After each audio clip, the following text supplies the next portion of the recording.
We got a lot to discuss, so let's jump right back into the review.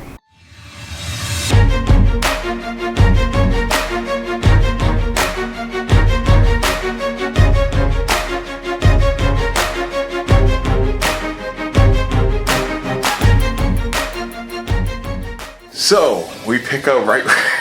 I swear I say this so many times, it's becoming like a catchphrase of mine. Let's pick up right where we left off. Where we see Goku and Vegeta are still with the Namekians because they're still damaged, but as they said before, they couldn't heal them back to 100% because they needed them right then and there to help save the planet. And Vegeta even takes note of the fact that Moro's much stronger than when he fought him originally.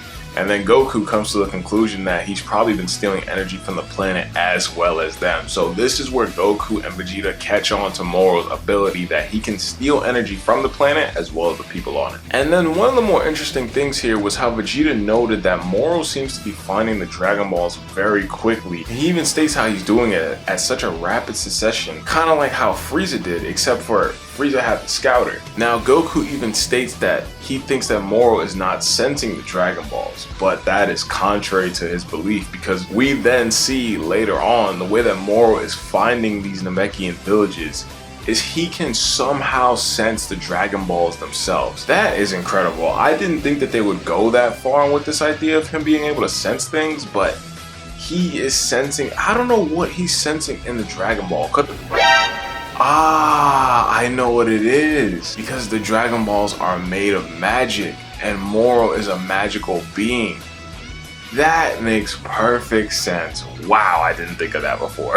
So as we progress through the story, we see that Moro already has 6 Dragon Balls. He's gone through so many Namekian villages and destroyed them. Now he just needs one more Dragon Ball to go. And that last Dragon Ball happens to be in the village where Goku and Vegeta are. However, Goku and Vegeta think that they're safe because they think that Moro can't sense their ki. And this is where things get interesting. While Goku and Vegeta are talking, Vegeta immediately senses something headed right toward them.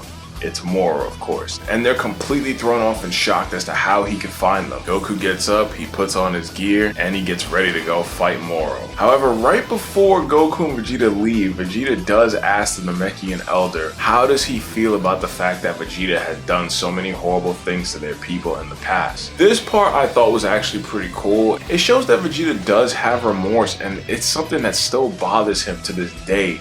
Is the guilt that he has for the things that he's done that was awful. Vegeta is not one of those characters where he just does something bad and just moves on from it. He still feels bad about it. He still is asking, you know, what do you guys think of me after I did those horrible, horrible things? Like, he's a changed person, yes, but he still feels that he has to answer for those things that he's done.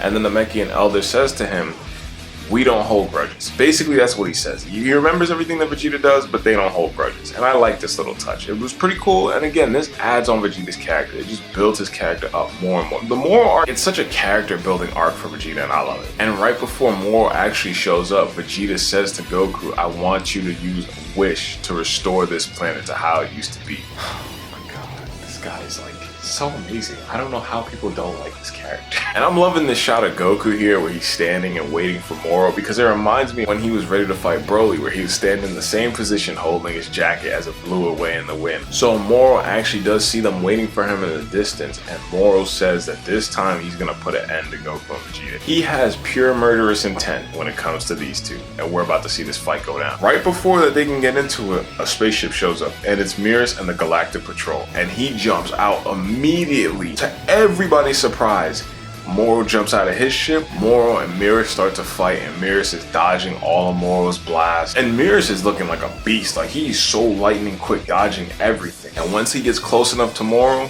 he shoots him with this little net type of gun. It kind of reminds me of Cyrax's like little net bomb in Mortal Kombat. I don't know if you guys know what I'm talking about. And it was just to hold Moro just because Merus has a plan. Guess who is back?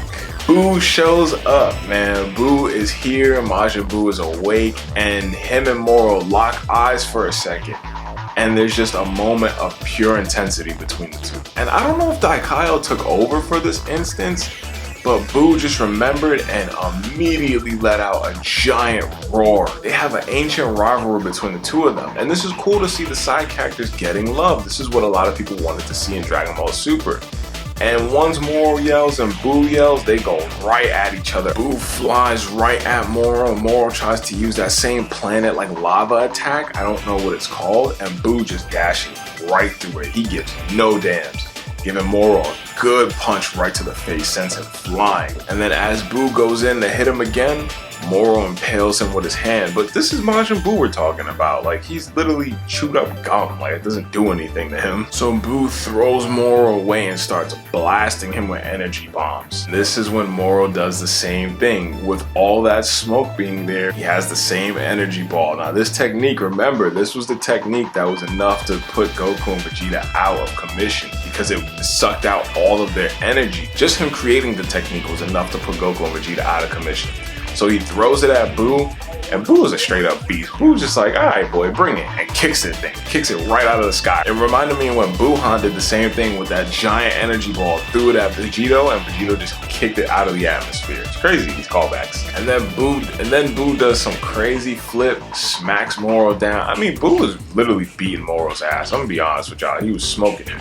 And this is the crazy catch. Moro's ability to suck out energy does not work on Majin Buu. And that's where this chapter ends off. So it looks like Buu might actually have a little bit of an advantage against Moro. I don't know how Moro's gonna beat him because remember, Daikato did beat him before and Buu remembers him. So Buu probably remembers the technique he used to stop him. It's looking like Buu is about to smoke Moro. This arc is really great. I love it. The callbacks, the action, amazing. I love this arc so far. Honestly, this chapter, I would give it an 8. It was so great to see a side character get some shine, you know? Like, it's like almost like the characters from Z have just all been thrown to the wayside for Goku and Vegeta. Which, I'm all for Goku and Vegeta having the spotlight, but just don't ignore the other characters. That's all I'm saying.